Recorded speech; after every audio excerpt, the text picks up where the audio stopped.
자, 우리 오늘 23장의 마지막 20절부터 끝절까지 다루고, 그 다음에 24장은 뭐가 나오냐면 언약 체결입니다. 언약을 한다면 쌍방이 있어야 되지.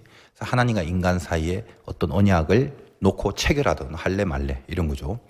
물론 이제 언약이라는 건 항상 상대방이 있어야 되는 거지만, 하나님이 우리들에게 특별히 구원과 은혜에 대해서 언약을 줄 때는 늘 말씀드립니다만, 그 아브라함에게서 보여진 것처럼 어떻게 구원이라는 그 거룩한 일을 죄인인 우리가 우리의 어떤 조건을 내세워 갖고 그 조건에 맞춰서 잘하면 구원을 얻고 이런 건 없습니다.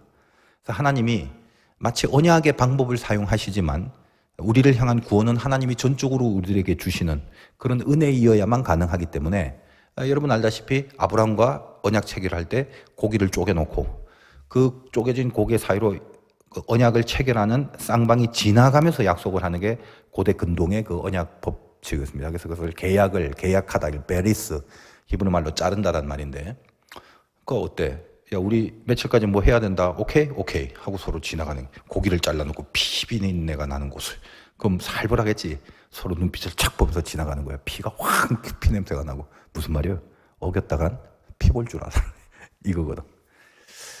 근데 이제 하나님이 아브라함과 언약을 체결할 때 어떻게 합니까? 그 쪼개진 고기 사이에 아브라함은 자고 있는데 하나님의 불이 지나가잖아. 그건 뭐냐면, 네가 조건을 충족시키지 못하더라도 이 모든 것은 내가 홀로 너에게 이룬다. 그러니까 언약이라는 쌍방 계약의 형식을 통해서 사실은 일방 계약을 하시는 거죠. 이게 은혜입니다. 24장에 이제 언약 체결을 하는데, 그 24장이 언약 체결을 하기 전에 뭐 마찬가지 하나님의 은혜로 이제 이 언약이 체결되는 것이긴 합니다만, 앞에서 우리가 지금까지 다루었던 십계명이란 총론 다음에 그 다음에 강론들 계속 다루었죠. 그걸 종합해서 그 법을 지키는 인생, 그리고 24장에 하나님과 이제 언약을 체결하는, 그걸 앞둔 그 사이에 이제까지 법을 이렇게 이게 지켜야 돼. 그리고 24장에 너하고 나하고 이제 언약을 할 거야 라는 요 사이에, 이게 오늘 본문이죠. 여기에서 저들이 이제 이 모든 것들과 언약은 가나안에 들어가서 적극적으로 구체적으로 발휘가 되고 그것이 이행이 될 것이지만, 그 가나안으로 들어가는 과정 중에 가장 귀한 어떤 힘을 얻게 하시는, 그 힘을 붙잡고 법을 이렇게 지켜야 된다. 그리고 이런 힘이 너에게 있으니 이걸 붙잡고 나하고 언약하자, 이렇게 되는 거예요. 그런 우리들에게 주신 약속으로 소개되고 있는 게 오늘 본문입니다. 자, 언약을 체결한다는 것은 말씀드렸다시피 서로가 소통을 해야 되는 부분인데, 그렇다면 그 언약을 체결하는 이스라엘 백성, 그 백성에게 뭔가 보장이 되어 있는 약속이 있다라는 걸 오늘 본문에서 가르쳐주고 있다. 너희 백성은 나오고 지금 언약 체결할 거야. 내가 너 사랑해. 너희는 내가 이 법을 줬으니까 이렇게 앞으로 지켜야 돼. 그리고 이제 나하고 언약을 하기 전에 너희들에게 보장되어 있는 약속이 있다. 그거 먼저 일단 알고 나하고 언약 체결하자. 지금 이런 겁니다. 뭘 보장해 주냐? 오늘 이제 말씀 제목이기도 합니다만, 한마디로 앞서간다 이 말이에요. 하나님이 너희의 앞서간 그런 존재다. 이거를 확실하게 약속하는 것입니다. 그러니까 오늘 제목도 이제 네 글자 앞서가심인데, 하나님은 누구냐? 나한테 있어서 늘 앞서가시는 분이다. 내 앞에 서시는 분이다. 내 앞에 서서 가시는 분이다. 그걸 붙들 수 있는 은혜가 되기 바라고, 그것을 왠지 오늘 말씀 가운데 믿음화하여 여러분이 이제 기도로 연결하여 갔으면 좋겠습니다. 하나님이 어떤 분인가? 내 앞에서 앞서가시는 분이다 라는 것. 하나님이 앞서가신다. 어떤 의미입니까? 여러분, 이제 인생이라는 게 결국 길인데, 내가 가야 되는 인생 길에 전능하신 하나님 앞에 간다? 그걸로 끝난 거죠. 그런데 우리가 신앙적 진리를 좀 기본적으로 잘 이해를 하면서 믿음 생활을 해야 되는데, 참 저희 안타까움, 그리고 저희 불만이 그겁니다. 저도 사실 처음부터 좀 잘 배웠으면. 물론 이제 어떤 배움이라는 게 초등학교가 있고 이제 중학교가 있고 고등학교가 있고 이 단계가 있어요. 그죠? 그렇지만 우리 한국 교회에서도 제가 참 주일학교 때부터 교회를 다니진 않았죠. 저는 청소년 때부터 다녔지만, 그냥 지나고 보니까, 목회를 하다 보니까 아쉬움이 그거야. 애초에 정확한 걸 잘 가르쳤으면 얼마나 좋을까. 그런 생각을 좀 하는 거예요. 그러니까 목사님 같은 경우도 사실은 처음에 이게 믿음이었구나라고 생각했던 것들이 나이가 들고 성경을 내가 직접 보면서 참으로 많은 부분 잘못됐구나라는 걸 스스로 이제 발견하게 되고, 결국 나 같은 사람이 모여서 한국 교회가 이루어지는 건데, 한국 교회에도 역시 뭔가 전체적으로 어떤 그 갱신이 필요하고 조금 더 이제 틀렸다라기보다는 조금 더 정확한 쪽으로 깊숙하게 들어가는, 그래서 더 올바르게 가는, 이탈되거나 변질되지 않는 뭐 이런 게 반드시 필요하다, 이런 생각을 좀 하게 됩니다. 그래서 좀 아쉬운 게 애초에 조금만 더 정확하게 성경적 입장에 서서 성경적 진리를 우리가 배워야 되지 않을까, 이런 안타까움이 좀 많습니다. 그래서 여러분이 지금 하나님 앞서가신다, 그러면 인생이 끝난 거다, 이런 말을 들으면 어떤 느낌이 생겨요? 여러분이 이제 잘못 배웠는지 잘 배웠는지를 확인 한번 해보는. 하나님은 여러분 인생에 앞서가시는 분입니다. 하나님이 앞서가셨기 때문에 이제 여러분 인생은 이제 끝난 겁니다. 자, 이 말을 들으면 어때요? 그냥 척 하는 생각, 오? 잘 풀리겠네, 이거죠. 이제 이 무서운 거예요, 그게. 마귀가 가장 잘 사용하는 무기가 뭐냐면 창과 칼이 아니라 성경입니다, 성경. 이것도 참 무서운 일이에요. 그 가장 큰 은혜가 있는 곳을 성령도 이용하시고 마귀도 그걸 이용하죠. 그러니까 마귀가 여러분이 갖고 있는 여러 가지 달란트들이 있어. 달란트가 없는 사람은 없어요. 군뱅이라도 기는 재주가 있다고. 다 있어. 하다못해 밥 많이 먹는 재주라도 있다고 보면, 가장 잘하는 그거를 성령에 붙들리면 영광으로 바로 극화가 되는데, 그걸 마귀가 칩니다. 그러니까 여러분이 제일 잘하는 거를 제일 손쉽게 마귀한테 붙들릴 수 있다는 것을 명심해야 돼요. 항상 그 싸움이에요. 하여간 오늘 그 마귀가, 그렇다면 예수 믿는 사람들에게 가장 중요한 은혜의 툴은 이 도구가 바로 성경이잖아요. 그러니까 마귀가 성경을 가장 잘 이용하는, 그러니까 성경이 마귀의 가장 큰 무기예요, 어떻게 보면. 무슨 말이냐, 여러분 보세요. 이단들 보면 전부 성경 박사들이에요. 그러니까 여러분들 이단에 안 걸려서 지금 좋은 교회, 정통교회 다니고 있지만, 여러분 신앙이 좋아서 이단에 안 걸리는 게 아니라 이단을 못 만나서 지금 못 걸리는 거예요. 여러분 만나서 마음 딱 잡고 성경 공부합시다 그러면 글쎄 이 중에 버틸 만한 친구들이, 물론 여러분들은 뭐 믿음이 없으면 잘 버팁니다. 이것도 저것도 관심이 없으면 뭐라 씨부랑 해도 나하고 관심이 없으니까 안 넘어가지. 근데 관심이 있고 믿음이 있는데 실력이 없는 상황에서 이단을 만나면 끝나버리는 거예요. 그래서 우리가 좀 배워야 돼, 확실히. 전부 성경 박사들이고 성경 내용을 모르는 게 없어요. 그래서 이단들 이렇게 유튜브 봐봐. 성경 시험을 매번 치르잖아, 수료할 때. 그 시험 치는 사람들 중에 80세 넘은 할머니들이 거의 100점을 받아요. 그만큼 열심히 공부를 하고 많이 알아. 근데 이단이라는 말 자체, 이단, 끝에서 갈라진다는 말이야. 그러니까 성경을 보는 건 맞아. 성경으로 시작하잖아. 그들이 불경을 보거나 다른 걸 보는 게 아니야. 하나님의 말씀이 성경을 보고 가는데, 근데 그 성경의 내용들을 점점 가면서 목적하는 방향을 저 뒤에서 이렇게 꺾어서 각을 딱 비틀어 버려갖고 딴 데로 가게 만드는 거지. 그러니까 마귀가 이 성경을 얼마나 이용하겠죠. 우리 다 성경 믿잖아. 성경을 믿는데 성경에 대한 실력은 없고, 실력 없는 우리를 이용해서 니들이 믿는 성경을 다시 보자. 오케이 하고 뚫어지게 보는데 점점 끌고 가서 옆으로 살짝 빗나가게 해서 얘가 교주고 얘가 메시아래요, 이렇게 가버리거든. 안 넘어갈 것 같지, 이런 말만 들으면. 근데 여러분이 성경에 대한 믿음이 조금이라도 있으면 거의 다 넘어가게끔 그렇게 짜 맞춰줘도, 여러분 마귀를 너무 무시하지 마. 지능 높아요, 마귀도. 대부분 여러분 지능보다는 훨씬 높아요, 마귀가. 조심하셔야 돼. 그러니까 우리도 지금 이런 말을 들을 때 하나님이 우리를 앞서가신다. 전능하신 하나님이 내 인생 앞에서 딱 끝났네. 잘 풀리겠네로 바로 연결되죠. 그런 말이 성경에는 없어요. 그런 걸 어렸을 때부터 좀 배웠어야 돼. 여러분 불도저가 앞에 있으면 길을 잘 닦지. 그래서 그 뒤만 따라가면 평탄할 것 같지. 착각하지 말라는 거예요. 그런 개념이 아니야. 옛날에 제가 영동고속도로를 눈 올 때 가는데 앞에 차가 벌써 약간 사고가 나서 있는데 이거 브레이크를 밟을 수밖에 없는데 밟으면 100% 돈다는 거 알았어요. 그러나 이대로 가다가 큰 사고를 당할 수 없으니까 에라이 돌자 하고 브레이크를 밟는데 빙글 세 바퀴를 도는 거예요. 뒤가 이렇게 세 번 보여, 뒤가. 근데 이게 일직선으로 빙글빙글 돌아서 신기해. 자처럼 빙글빙글 돌더니 영동고속도로가 이제 2차인데 그 눈 치우는 차 바로 뒤에 그대로 차가 서는 거예요. 신났지. 앞에서 눈 치우면서 가고 나는 그 뒤를 계속 따라가게 됐대. 이야, 평탄한 길이 이런 거구나. 내가 그때 큰 감동을 받았습니다. 그런데 하나님이 앞서 가신다는 거는 이런 평탄한 개념이 절대 아니다, 이거요.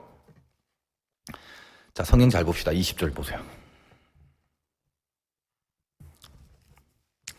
평탄한 게 아니냐니까 하나님 앞서가는 것이 갑자기 싫어지지. 그것도 문제야. 자, 20절. 내가 사자를 네 앞서 보내어 길에서 너를 보호하여 너를 내가 예비한 곳에 이르게 하리니. 이렇게 돼 있어요. 자, 사자를 앞서 보낸다. 여기서 사자는 하나님을 대신하는 어떤 존재를 말합니다. 뭐 사람일 수도 있고 천사일 수도 있고 선지자일 수도 있고 뭐 어떤 현상, 표적일 수도 있어요. 등등. 그러니까 하나님을 대신하는 기능을 하는 존재들을 말하는 겁니다. 하여간 그 천사를 앞서 보낸다. 그러니까 하나님이 앞서간단 말이에요. 그 말은. 그래서 그 다음에 어떻게 한다고? 너를 보호하여. 그죠? 좋잖아, 보호하는 거. 보호받는 게 얼마나 좋아요. 근데 보호를 왜 해? 어딘가를 가야 되는데 그 가는 길 중간에 다치면 안 되니까 보호를 해주는 거지. 보호 자체가 목적이 아니에요. 그러니까 어딘가를 가는 게 목적이다 이 말이지. 그러니까 뭐라고 연결이 되나 봐봐. 너를 내가 예비한 곳에 이르게 하리니. 네가 준비한 곳으로 이르게 하리니가 아니라 하나님이 내가 너를 위해 예비한 곳으로 이르게 하나니. 그거예요. 아니, 하나님이 나를 위해서 예비한 곳이 내가 마음에 안 들면 어쩔 건데요. 네가 마음에 드나 안 드나 상관없어. 내가 너를 예비한 곳으로 가는 거야. 거기를 데리고 가려고 그쪽으로 분명히 가게 하기 위해서 보호를 하시는 거죠. 그 보호를 위해서 앞서가신다는 말이야. 실감나? 체감되는 게 달라야 돼. 그러니까 내가 가고 싶은 게 여기에 있는데 여기를 평탄하게 해주세요. 이게 앞서가심이 아니라 하나님이 정하신 그 길을 확실하게, 싫든 좋든 내가 어쨌든 그 길을 확실하게 이탈하지 않고 갈 수 있게 하려고 반드시 그렇게 만들어 놓고야 말리라. 그렇게 하려고 하나님이 앞서가신다는 거예요. 21절 보세요. 너희는 상과 그의 목소리를 청종하고 그를 노엽게 하지 마라. 그가 너희의 허물을 용서하지 아니할 것은 내 이름이 그에게 있음이라. 자, 앞에서 20절은 뭔가 앞서간다라고 기분 좋게 만들어 놓고 상당히 안심을 시키는 듯 하지만 21절 읽어보니까 결국 내용이 살벌하지. 목소리 청종해라. 노엽게 하지만 나를 말 잘 듣고 가야 돼. 그런 거잖아. 내 이름이, 하나님의 이름이 그에게, 즉 사자에게 있음이라. 이 무슨 말이죠? 앞서가는 그 존재가 하나님의 이름을 걸고 하는 거다 이 말이야. 그러니까 하나님이든 천사든 뭐든 하나님의 이름을 걸고 하는 거다. 그러니까 우리가 가고 싶은 내가 원하는 길을 평탄케 하려고 앞서가는 게 아니라 우리에게 이루어 놓으실 그 어떤 하나님의 뜻, 하나님의 이름이 걸려있는 그 하나님의 뜻을 반드시 이루어 놓으시기 위해서 앞서가신다라는 것입니다. 22절. 네가 그의 목소리를 잘 청종하고 내 모든 말대로 행하면 내가 네 원수에게 원수가 되고 네 대적에게 대적이 될지라. 내 원수를 하나님이 원수 삼아 없애주시고 내 대적을 나는 손 하나 안 움직이고 하나님이 대적 삼아 없애주시고. 이건 좋잖아, 그렇게만 하면. 그런데 이게 뭐의 대적입니까? 뭐의 원수죠? 단지 내가 싫어하고 미워하는 내가 거부하는 그런 사건과 사람이 원수 대적이 아니라 지금 이 흐름을 보라고. 그 길을 가는데 대적이 되는 거. 하나님이 나를 끌고 가야 되는데 그 끌고 가는 그 길에 막힘이 되거나 방해가 되는 것들은 뭐다? 하나님이 물리쳐 주신다는 거예요. 23절. 그러니까 중요한 건 여러분이 그 길을 가려는 결단만 생기면 이건 다 나한테 즐겁고 기쁘고 힘이 되는 말이지. 중요한 건 그 길을 가려는 마음의 동의가 있느냐. 하나님이 나를 위하여 예비한 곳에 오케이, 하나님 힘들어도 갑니다. 기쁘게 가겠습니다. 이런 그 오케이가 있어야 그 길을 가는데 대적이 되고 방해가 되는 것들을 하나님도 대적 삼아주고 하나님도 원수 삼아준다면 그게 얼마나 기쁜 거겠어. 근데 거꾸로 이 길 가기 싫은데 나는 졸로 가고 싶은데 자꾸 하나님이 그쪽으로 가려고 그러네. 근데 내가 가기 싫고 동의를 안 했는데 하나님이 끌고 가는 길에 어떤 방해가 있다면 이거는 대적이 아니라 친구지. 응? 잘 좀 막아봐. 야, 그래. 좀 세게 막아. 난 일로 가고 싶은데 좀 확실하게 막아줘봐. 이렇게 될 거 아니에요. 그러니까 어떤 이 망가짐인가에 따라서 여러분에게 주어지는 상황과 환경은 천국과 지옥이죠. 다 다른 거죠. 중심 싸움을 잘해야 되는 게 중심. 23절. 내 사자가 네 앞서가서 너를 아모리 사람 헷, 브리스, 가나안, 히위, 여부스 사람에게 인도하고 나는 그들을 끊으리니. 이렇게 돼 있죠. 그러니까 이런 말만 들으면 가나안의 7족속 엄청 센데 하나님이 다 물리쳐 주시나. 이렇게 단순하게 보지 말고 이 흐름을 잘 보라 이건. 지금 이들이 왜 방해가 돼? 하나님이 예비한 곳은 가나안이잖아. 그러니까 그들은 애굽으로 가고 싶다 할지라도 가나안으로 가야 되게끔 운명화되어 있잖아. 근데 가나안으로 들어가는 그 길에 방해가 되는 게 이 가나안은 7족속이기 때문에 이들이 이스라엘에게 대적이 되는 거예요. 그지? 만약에 이들이 가나안 애굽 쪽으로 가려고 했으면 이 7족속은 이스라엘에게 있어서 내 마음의 친구지. 더 세게 막아서 우리 못 들어가게 해줘. 난 애굽 가고 싶단 말이야. 이렇게 나올 거 아니에요. 그래서 이들을 하나님이 끊으신다. 단지 이스라엘 편이 돼서 싸움에서 이기게 해주신다는 단순한 게 아니야. 하나님이 예비된 그 길을 가는데 방해가 되는 것들이기 때문에 그걸 없애준다. 지금 이 흐름 속에서 봐야 된다는 거예요. 그러니까 25절, 26절도 마찬가지 봅시다. 내 하나님 여호와를 섬겨라. 그러면 너희가 너희의 양식과 물에 복을 내리고 너희 중에 병을 제거하고 네 나라에 낙태한 자가 없고 임신하지 못한 자가 없을 것이라. 내가 너희 날수를 채우려. 날수를 채운다. 오래 살게 해준다는 거예요. 이런 표현들이 뭐 이렇게 세상에서 말하는 뭐 등 다치고 배부르고 뭐 부자가 되고 넉넉하고 이런 게 아니라 흐름. 하나님의 백성들이 지금 가나안으로 예비된 곳으로 가야 돼. 하나님이 예비한 곳이야. 그 가나안은 뭐냐? 하나님 나라를 만들라는 곳이거든. 그러니까 하나님의 백성이 되고 하나님의 나라를 만드는 과정. 그러니까 여기서 무슨 뭐 낙태가 없고 뭐 임신 뭐 이런 말들 전부 다 뭐냐면 뭐 건강의 문제를 말하는 게 아니라 민족을 이룬다는 표현입니다. 하나님 나라와 백성을 이룬다라는 표현. 그래서 30절 같은 데 또 보면 네가 번성하여 그 땅을 기업으로 얻을 때까지 내가 그들을 네 앞에서 조금씩 쫓아내리라. 자, 그렇게 방해가 되는 것들을 하나님이 다 내몰아 주신다고 그랬잖아요. 근데 한 번이 아니라 조금씩이래. 조금씩. 그 표현 봐요. 30절에 조금씩. 왜 조금씩 내쫓는 거예요? 첫째는 뭐예요? 한 번에 만약에 다 내버려버리면 그 땅이 야생이 돼버리잖아. 이제까지 거기서 농경 문화로 정착한 가나안의 족속들이 있을 건데 한 방에 하나님 뭐 회오리 바람 불러갖고 다 날려보냈다 일단. 그럼 그 땅은 경작할 사람이 없지. 그러면 어때요? 농경이 안 되고 폐허가 되고 그럼 이스라엘 백성들이 먹고 살기도 힘들어지고 그런 거예요.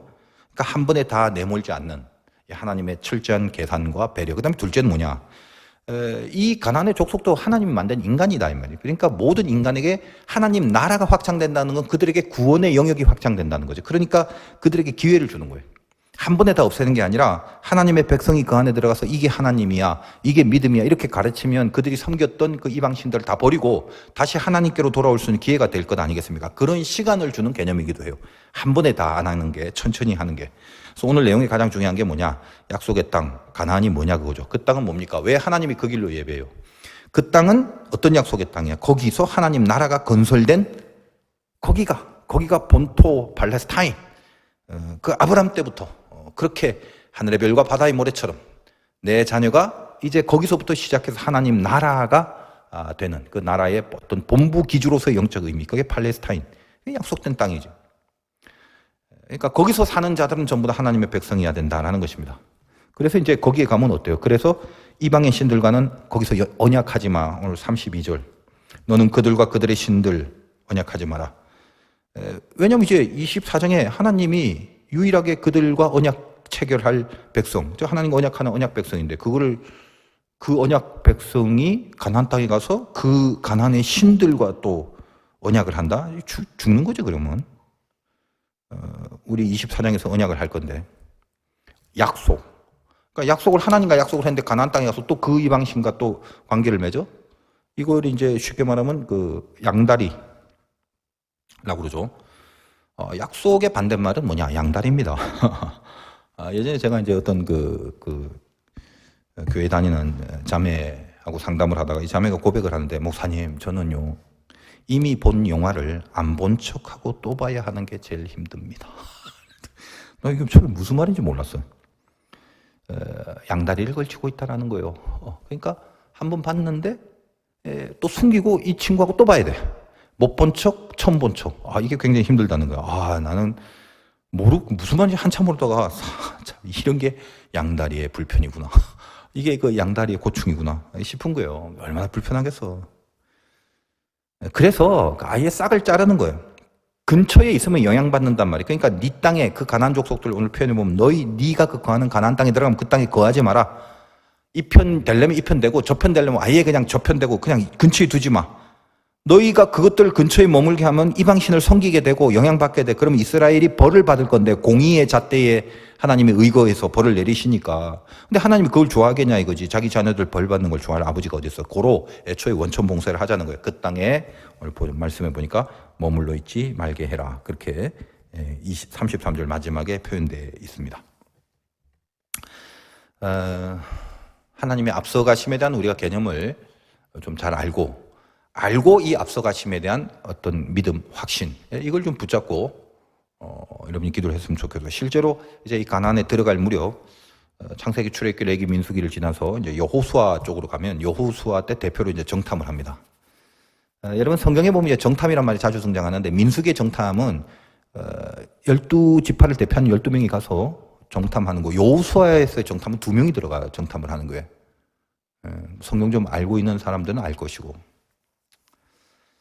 근데 그 2명이 정탐하러 들어서 뭘 듣습니까? 기생 라합에게. 야, 우리가 이 가나안 족속이 너희로 인하여 간담이 녹아있다. 이런 표현을. 쫄았다. 너희들 소문 다 듣다, 우리가. 바다를 건너고, 이방의 족속들, 아말렉과의 싸움에서 이기고, 하늘에서 만나가 내리고, 메추라기가 내고, 반석에서 니들 대단한, 우리 다 들으니까 간담이 녹았다. 이렇게 얘기해요. 외려 그들이 떨고 있더라. 이거요. 그러니까 여러분도 정탐을 할 때 이 언약과 약속에 의거하여 정탐을 할 필요가 있다는 거예요. 여호수아의 정탐이 2명인데 옛날 민수기 가데스 바네아에서 12명의 정탐을 굳이 영어로 표현하면 그 12명의 정탐은 리서치. 이 2명, 여호수아의 2명의 정탐은 investigate. 무슨 차이가 있냐? 리서치라는 것은 객관성을 두고 내 눈에 보이는 사실에 대한 팩트 조사예요. 자료를. 근데 investigate는 연구하는 거지. 의도를 두고 그 의도를 이루기 위해서 연구하는 거. 그러니까 민수기의 12명의 리서치는 실패죠. 10명 다 못 들어간다. 2명만 가능하다. 뭐 이런 식으로.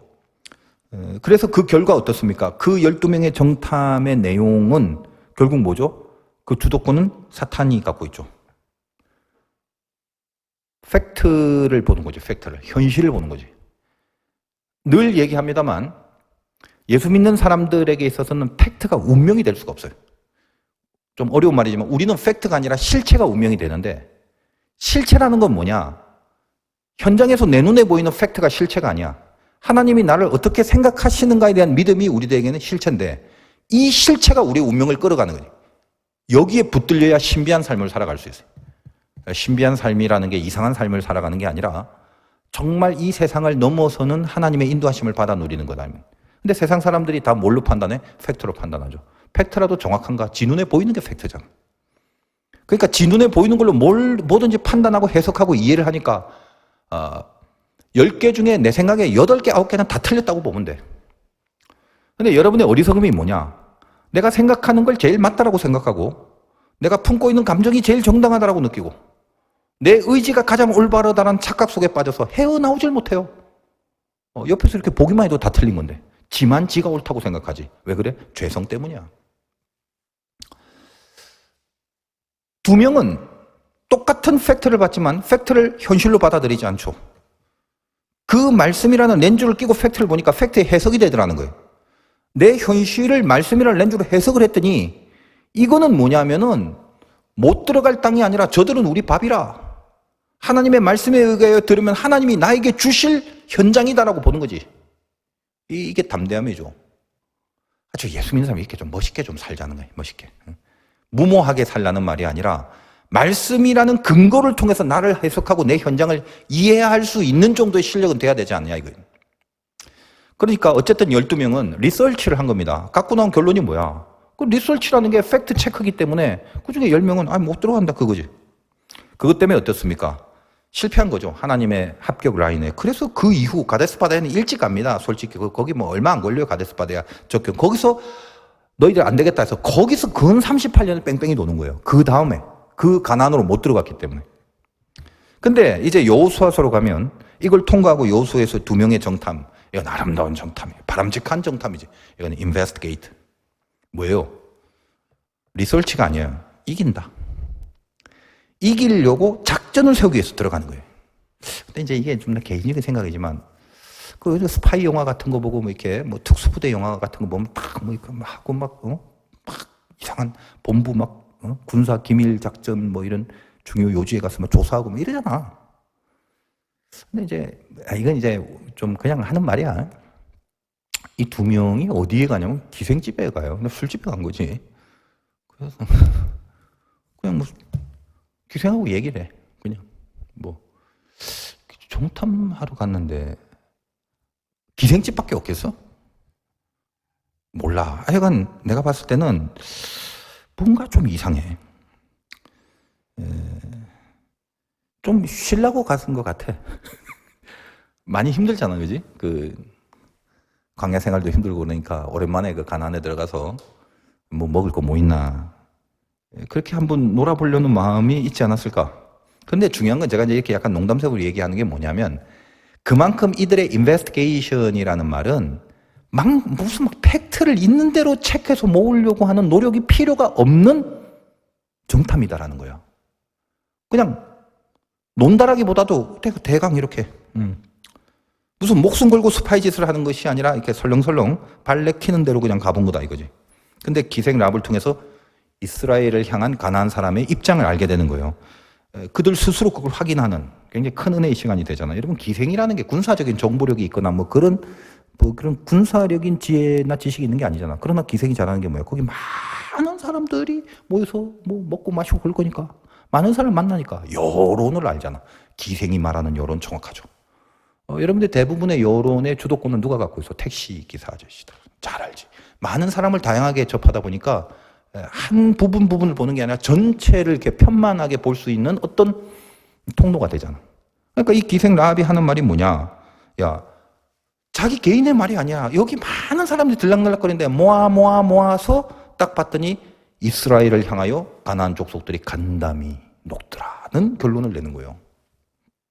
이게 은혜지.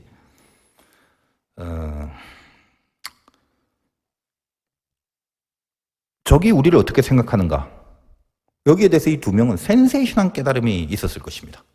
그러니 뭐 굳이 가서 어디를 공격하고 어디를 폭격하고 어느 통로로 어떻게 들어가고 이게 이런 인베스티게이션이 필요가 없는 거지. 이기려고 들어갔는데 보니까 이겼네. 왜? 이미 저들은 두려워하고 있다. 우리를. 간담이 높구나. 충분한 깨달음. 그러니까 이제 어디 더 이상 안 돌아다니고 그 집에서 뭐 이렇게 뭐 팔보채, 탕수육 더 시켜서 추가로 먹고 커피도 한잔하고 그리고 천천히 왔겠지. 끝났다. 여러분 예수님이 십자가에 달려 죽으시고 부활하는 그 사이에 뭐가 있었냐면 여러 가지 신학적입니다. 마귀를 결박하여 이제 무적행에 가두게 됩니다. 뭐 여러분 요한계시록에 보면 이야기하겠지만 그러니까 여러분 좀 알고 있어야 될 신학이 그거야. 예수님이 십자가에 달려 돌아가시고 부활하시는 요 사이에 무슨 일이 있었습니까? 마귀는 말하면 길어진다. 그러니까 여러분 다 알고 있지, 그지? 마귀는 우리를 죽이려는 사망을 무기로 갖고 있는데 사망이라는 건 육신의 죽음을 말하는 게 아니라 근본적으로 하나님과 멀어진 자체를 사망이라고 한다. 그러니까 마귀의 목표는 인간과 하나님을 멀게 만들어준다. 이 사망이 마귀의 목표입니다. 그런데 예수님이 죽어서 저게 인간이 예수를 배신하고 하나님과 멀어진 것 같이 그렇게 느끼게 했지만 다시 부활했다는 것은 이 사망이 영향력을 발휘할 수 없는, 다시 말해서 마귀의 권세가 박탈당하고 결박당하는 그걸 말하는 거지. 그러니까 십자가와 부활 사건 속에 있는 아주 중요한 영적 신학적 요소가 뭐냐면 예수님께서는 사탄을 무적행에 가두고 더 이상 사탄이 실질적 영향력을 발휘할 수 없게끔 만들어버리신 그거다라는 거예요. 그러니까 이게 십자가의 신앙과 부활 신앙의 영적 파워인데 이 정탐꾼들이 뭐라고 그러니까 라합하고 같이 얘기를 하죠. 라합이 살려주잖아. 숨겨주고. 우리 다시 올 때 너 창문에 붉은 줄 매. 너 패스 시켜줄게. 이 뭐하고 똑같아. 이런 얘기가 여호수아에 있다는 걸 모르고 앉아있는 분들은 성경을 지독하게 안 읽은 사람들이니까 좀 일독은 하자. 그지? 우리가 교과서는 읽어야 되잖아. 학교에 가면. 누가 뭐 문제집 풀래? 뭐 자습서 보래? 교과서는 한번 읽자는 거야. 중요한 건 밑줄 그래? 아니 그냥 한번 읽어보라는 거야. 그렇게도 안 하고 앉아있으면 수업이 진행이 안 되잖아. 그지? 학교에서도. 출애굽했을 때 그리스도의 보혈로 패스오버된 것처럼 그 기생 라합에게 붉은 줄이라는 걸 통해서 예수 그리스도의 그 십자가에 대한 메시지를 주는 장면이죠. 자, 처음 이제 고등학교 때 예수를 믿고 영적 체험이 굉장히 많았어요. 저는 굉장히 이성적인 사람이라서 무슨 귀신, 영 이런 걸 안 믿는데 1년 거의 365일을 밤에 가위를 눌렸지. 이게 어느 정도 이게 센가 하면 내 집이라고 할 것도 없이 막 그 스레트로 만든 뭐 이런 판자 같은 데서 나 혼자 살았었는데 방도 그냥 하나고 그 방이라는 게 뭐 무슨 냉난방이 되는 것도 아니고 뭐 돼 있긴 돼 있지만 뭐 하지도 않고 가기가 싫은 거지. 인생 살다가 내가 반드시 가야 되는 장소인데 가기가 싫은 곳이 몇 곳 있어요. 저도 지금 이제 그런 곳이 몇 곳 있는데 하여간 그때는 그 딱 집에 들어가기 전에 100m 전에 오늘 어느 정도로 내가 눌릴 거다라는 감이 왔었어요. 그 정도로 매일매일을 시달리다 보니까 너무 겁난 거지. 그러니까 뭐 내 눈에 이렇게 영적으로 보여지는 그런 모습들도 상상 불허의 그 무서운 모습들, 뭐 얼굴이 녹아내리고 뭐 별의별 희한한 흉측한 그런 괴물들, 하여간 뭐 그 소리들, 뭐 아무튼 이게 무슨 의학적으로 말하면 이게 신경 노이로제 증상이고 이제 영적으로 말하면 당하고 있는 거고 그런 거죠.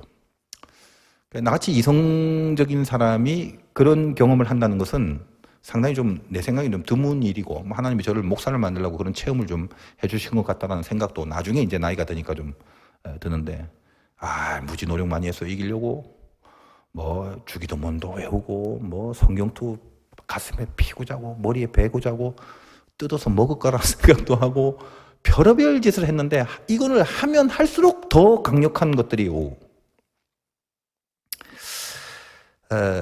근데 참다 더 이상 안 되니까 어떤 경지가 되냐면 포기가 되더라. 포기. 야, 내가 용을 써도 안 되는데 죽여라 그래. 죽이든 살리든 마음대로 해라. 그런데 내 마음속에 뭐가 있냐면 떨긴 떨었지만 마귀가 나를 어찌할 수 없는 것이 복음이다라는 것을 그때 그 말씀과 그 진리에 제가 잠깐 붙들리고 나서 떨긴 떨었어요. 그렇다고 해서 막 담대하진 않았습니다.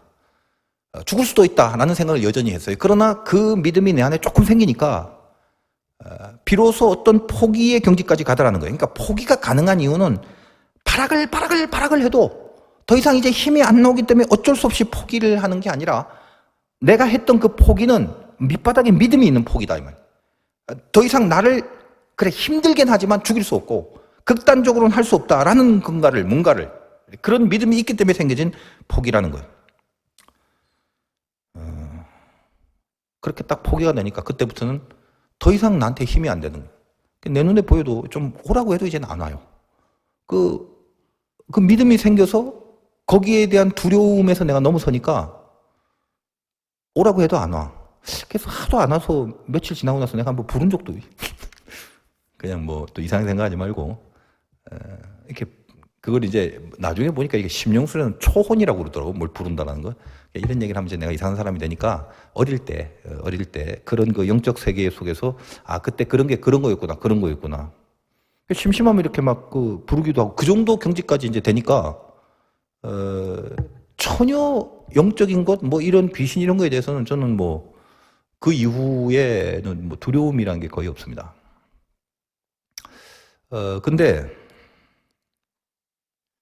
그동안 왜 그렇게 두려웠나? 깨달은 거죠. 두려워서 두려운 게 아니라 내가 스스로 두려워한 것이구나. 이걸 깨달은 거죠. 오늘 제가 아까 말씀드린 것도 잘 봐. 우리 앞에서 간담이 녹았다. 기생 라합의 고백. 적이 나를 향해서 간담이 녹고 있는데, 근데 그렇다는데 왜 나는 이 모양이야? 여러분을 대적하는 원수들과 여러분을 불신앙의 길로 죄의 길로 이끄는 마귀의 유혹과 세상의 힘들이 여러분을 향해서 간담이 녹고 있는 게 이게 성경의 얘기인데 근데 간담이 녹고 있는 대적들 앞에서 왜 그따위로밖에 못 살고 맨날 왜 휘청거리고 쓰러지고 넘어지고 그것밖에 안 되냐 이거야. 결론이 뭔지 아냐? 싸우기 싫은 거다 이 말이야. 그래서 예수 안에 있는 사람들은 문제는 거기에 있는 거야. 세상이 좋은 거야. 싸울 실력과 능력이 없는 게 아니라 싸우기가 싫은 거다 이 말이지. 세상이 더 좋은데 나는 애굽이 더 좋은데 왜 자꾸 뭐 이쪽에 방해하는 걸 대적 삼아 막아주시고 피해주시고 아니라니까. 속으로 더 막아주세요. 더 많은 가나안 족속들이 생겨서 아예 침범도 하지 못하게 만들어. 왜? 나는 여기가 조콜랑요 이러고 있단 말이지. 속으로. 세상이 더 땡기는 거. 싸움은 뭐다? 못하는 게 아니라 안 하는 거다. 여러분이 이제 싸우려고 마음을 먹어봐. 적이 간담이 녹는 일이 벌어진다. 이게 우리의 파워지. 이 담대함이지. 이 모습으로 사는 거 아니야? 이순신 장군을 제가 좋아하지만 김유신은 별로 좋아하진 않는데 김유신이 멋진 사건이 있잖아. 맨날 말이 기생집으로 이끈다. 그러다가 이제 마음을 먹고 오늘 기생집 끊는다. 근데 말이 습관적으로 갔어. 말이 뭔 죄야? 단칼에 말의 목을 베지. 말이 희생했습니다. 말은 주인을 위해서 열심히 그 집으로 모셨는데 말이 죽지. 그런 걸 생각하면 별로 마음에 안 들지만 어쨌든 자기의 그 말을 칼로 베고 다시는 그 길로 안 가겠다는 이런 단호함이 싸우겠다는 거죠. 소설작가 중에 이회수 씨라고 해서 춘천 출신인데 뭐 제가 개인적으로는 모릅니다. 근데 그분하고 잘 아는 목사님이 있어서 저한테 얘기를 한대요. 그 소양강 때문에 거의 뭐 주선의 경지, 술을 얼마나 많이 먹는지 주당 위에 주선. 술을 이렇게 먹고 소양강에 떠도는 귀신하고 대화를 한대요, 예수가. 그 정도래. 그래서 어느 날 순을 끊으려고 무슨 여기 선고를 많이 받고 이래갖고 순을 끊으려고 딱 마음을 먹었는데 술 끊을 때 어떻게 했냐? 술 생각이 나면 견딜 수가 없었고 머리를 벽에다 쳐박으면서 그렇게 끊었대. 난 그 모습 보면 좀 웃기기도 하지만 그 이회수 씨의 제가 얼굴 형상을 아는데 벽에 그걸 부닥쳤다고 너무 불쌍하게 보이는 거야. 그러나 마음속에 이제 어떤 대단하다. 한 번 마음먹은 걸 이렇게까지 하면서 해내려고 하는 이게 멋스럽다는 거지.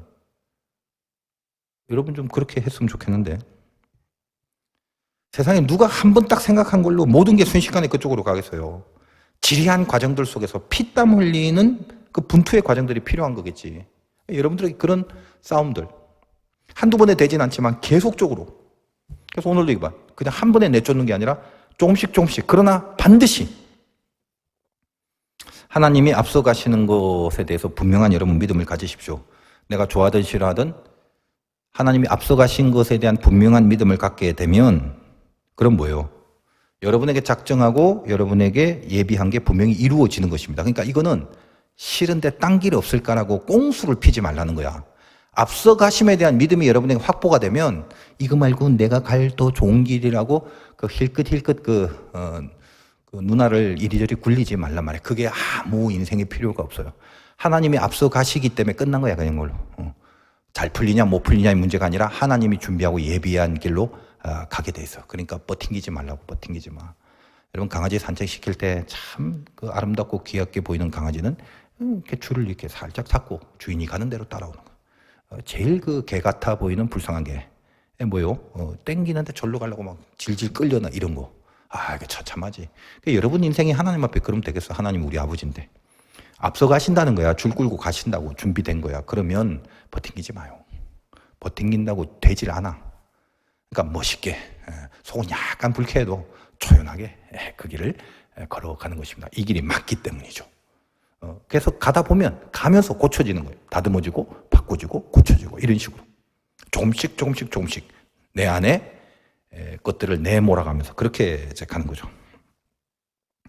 여러분 아무튼 한번 좀 가보시길 바라고. 이 앞서가심에 대한 대표적인 예가 요셉인데 요셉을 통해서 어떤 표현을 했냐. 여러분 요셉은 아니까 시편 105편 17절 보면 이렇게 되어 있습니다. 요셉에 대한 이야기.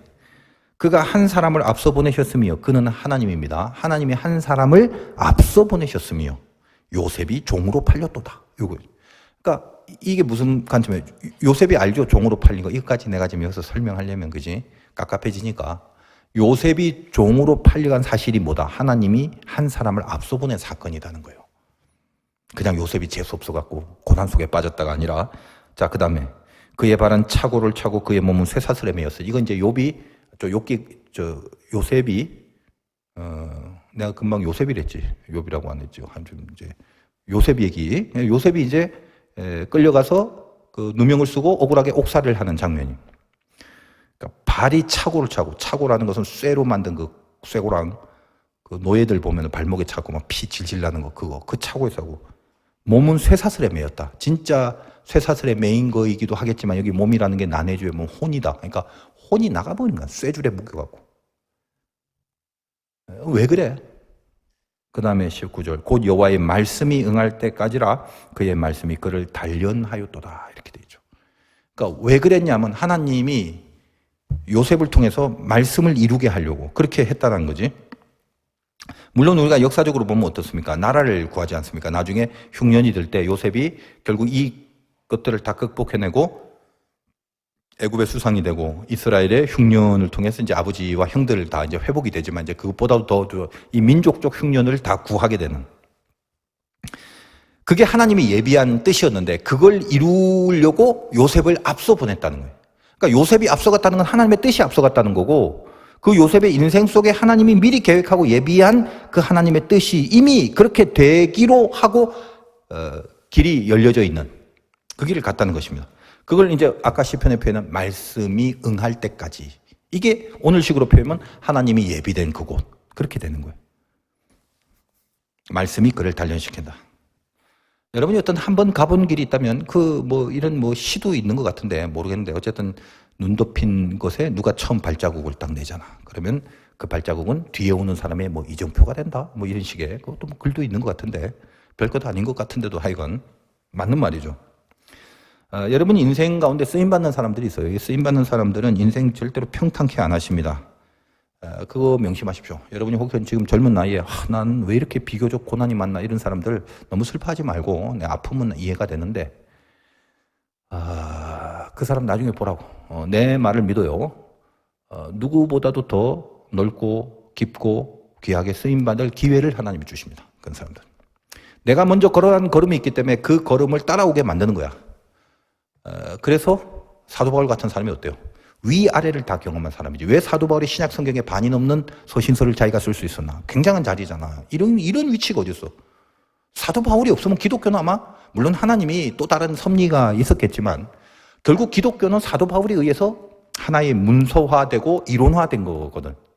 사도 바울이 왜? 그가 똑똑해서? 아니, 그것만 갖고는 안 돼요. 풍부에 처할 때도 있고 비천에 처할 때도 있고 엘리트였기도 하지만 저 밑바닥을 경험했고, 그리고 글은 잘 썼지만 말은 졸하고 아래 위에 편차가 엄청나게 큰 사람이. 그러니까 이 말은 결국 뭐다? 밑을 통과하고 위를 통과해서 위아래를 아우를 수 있는 용량이 된 거지. 그러니까 척 보면 아는 거지. 너는 여기 있을 사람, 쪽 보면 너는 요 밑에 있을 사람. 그 사람의 모든 것을. 그래서 어떤 경우라도 스스로를 자족하는 일체의 비결을 배웠다. 고로 그의 고백이 뭡니까? 능력 주신 자 가운데서 내가 모든 것을 할 수 있다. 이 말이지. 하나님 안에 있다 보니까 위에 처하든 밑에 처하든 많든 적든 어떤 경우라도 하나님의 영광을 위하여 내가 쓰임받고 살아가는데 전혀 지장 없고 방해가 없다. 심지어 내 몸에 가시가 있어서 이 가시 좀 빼달라고 3번씩이나 기도해도 하나님 안 들어주셨지만 이 가시마저도 하나님의 영광을 위해서 가는 내 진심과 내 길에 이 가시가 절대로 방해가 될 수 없다라는 믿음과 신념이 있는 거죠. 이런 파이팅이 있어요. 여러분 가시 없는 사람이 어디 있어? 근데 예수를 믿는 순간 가시마저 쓰임받는다는 걸 여러분이 안다면 여러분이 태어난 그 가정 때문에 여러분의 영광이 방해받지 않고 여러분의 그 덜떨어진 지능 때문에 여러분의 영광이 방해받지 않습니다. 여러분의 그 더러운 죄성 때문에 여러분의 영광이 방해받지는 않아요.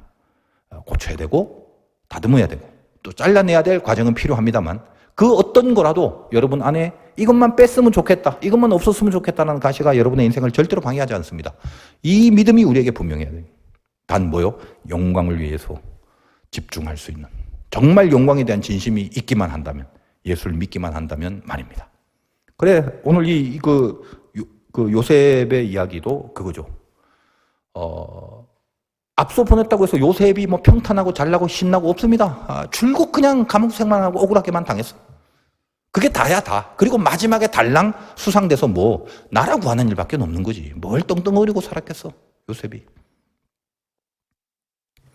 목사님들 가만 보면 세 종류. 진짜 이걸 통과한 사람이 있고, 전혀 안 통과한 사람이 있고, 통과한 척 하는 사람이 있어요. 척 보면 압니다. 하나님 앞에 쓰임받는 사람들은 말씀을 응하게 하기 때문에 말씀이 그를 단련하였도다. 왜 말씀이 단련이 돼요? 여러분, 단련이라는 게 쇠를 그냥 때려쳐갖고 강철, 정금같이 만든 그 붉은 쇠덩어리를 막 때려치는 건데, 말씀이 단련했다는 게 뭐야? 말씀으로 두드려 맞은 거지. 두드려 맞는다는 게 뭐냐? 말씀이 들어올 때 아픈 게 두드려 맞는 거지. 염려가 하나도 안 되고 떵떵거리고 있는데 말씀이 와요. 아무것도 염려하지 말고. 그건 맞는 게 아니야. 뭐가 아파? 염려할 게 진짜 없는데. 아무것도 없는데. 근데 염려가 이렇게 깊은데 아무것도 염려하지 말고 이렇게 들어와. 두드려 맞는 거지. 아니 지금 내가 지금 염려 때문에 돌아가시겠는데 아무것도 염려하지 말라는 말씀이 들어오니까 그때는 아픈 거죠. 두드려 맞는 거야. 이걸 단련이라고 그래. 뭐야 이게 말도 안 되는 소리가. 짜증나네. 회피하고 도망하고 아니다 부인하고 고개를 절레절레 흔들고 에라이 다 때려치우자라는 생각이 하루에도 12번씩 들고. 그러나 뭐라고 그랬어? 예비된 길로 앞서가신 하나님은 내가 때려치운다고 해서 때려치우게 내버려 두지 않는다니까. 남은 건 뭐다? 두드려 맞고 아픔을 아픔 채로 아프면 아픈 채로 맞고 계속 맞아 그냥. 왜요? 맞다 보면 달렸는데 그냥 맞는 것밖에 없어요. 여러분 뭐 고난을 갑자기 이길 수 있는 게 있는 것 같아? 그냥 고난은 그냥 당하는 거예요. 그냥 그것만 믿고 당해. 안 죽어. 그러니까 스스로 자폭하지 말고 다음을 그냥 노려. 언젠가 하나님 앞에 붙을 거다. 그러나 지금 내가 당할 건 당한다. 그러나 그냥 허무하게 당하고 원망하면서 당하지 않게 하시고, 내가 지금 말씀에 맞고 있으니까, 말씀에 두들겨 맞고 있으니까 저 사람 죽이고 싶은 사람이 하나 있는데 넌 술을 사랑해라 이러고 있나 봐. 이게 맞는 거지. 500만 원을 빌려갖고 안 갚아.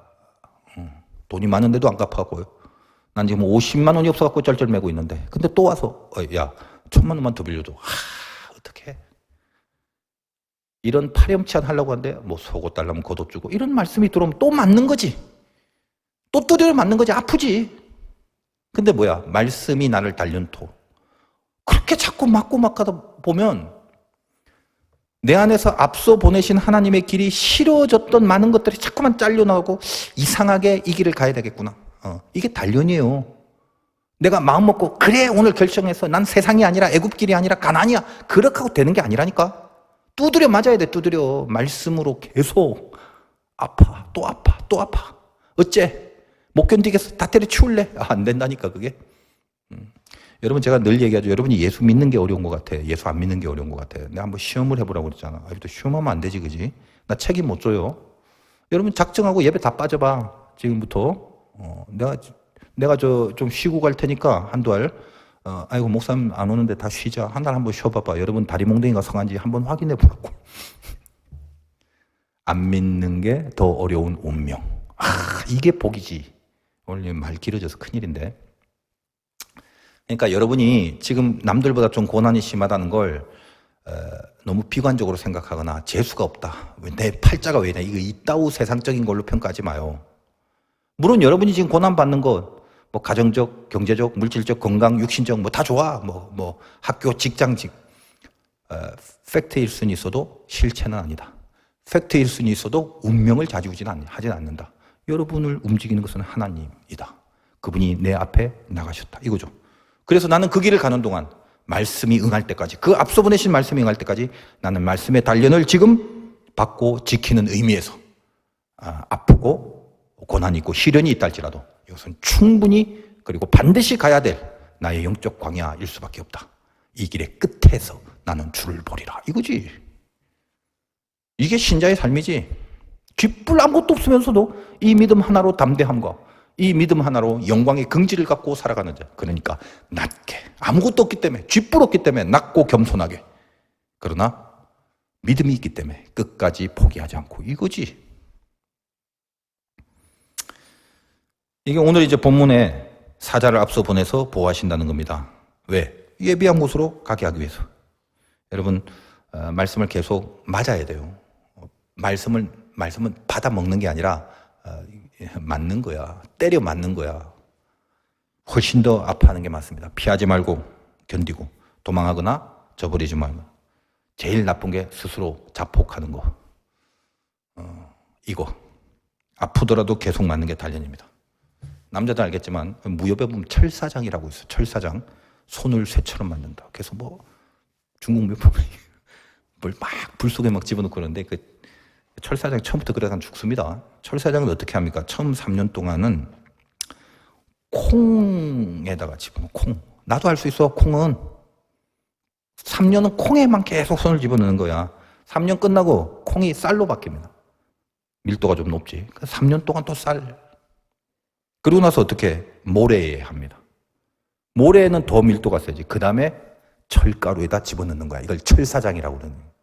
한 방에 되는 게 아니야. 그래 놓고 손이 과연 쇠몽둥이가 돼서 뭐 벽돌도 깬다고 그러는데 안 해봐서 모르겠지만 하여간 중국 무협의 철사장의 이론은 그런 겁니다. 그러니까 착각하지 마. 방향을 잡으십시오. 제일 중요한 게. 얼만큼 이루었느냐라는 건 그 다음 문제. 여러분 지금 여러분 거룩한 길 갈 거 맞아? 진짜 하나님 자녀로 살래요? 아니면 말래요? 양다리 걸칠 거야?